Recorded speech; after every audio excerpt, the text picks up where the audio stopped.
আমি রান্নাঘরে আসব আর যদি কোনো বিপদ অঘটন না ঘটে তাহলে হয় বলেন। সকালের নাস্তায় রুটি দিয়ে খাওয়ার জন্য আমার সবথেকে প্রিয় একটা ভাজি করছিলাম, ভাবলাম আপনাদের সাথেও শেয়ার করি।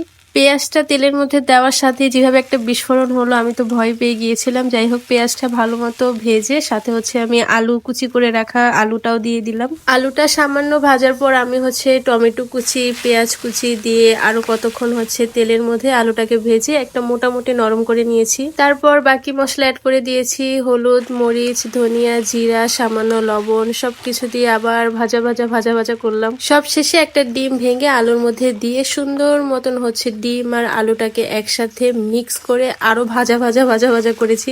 আর এইভাবে শুধু তেলের মধ্যেই সবকিছু ভাজা ভাজা করতে করতেই আমার আলু ভাজি বা ডিম সাথে আলু ভাজি বলতে পারেন রেডি হয়ে গিয়েছে। রুটি দিয়ে এই ভাজিটা আমার অনেক পছন্দ। আমার রুটি দিয়ে ডিম দিয়ে খেতে একদম ভালো লাগে না, তো আমি গ্যাস থাকলে বা কোনো বেশি ঝামেলা না থাকলে একটু নিজের জন্য এই ভাজিটা করি। রুটি দিয়ে আর এইভাবে কে কে আলু ভাজা করে খান অবশ্যই কমেন্টস করে জানাবেন।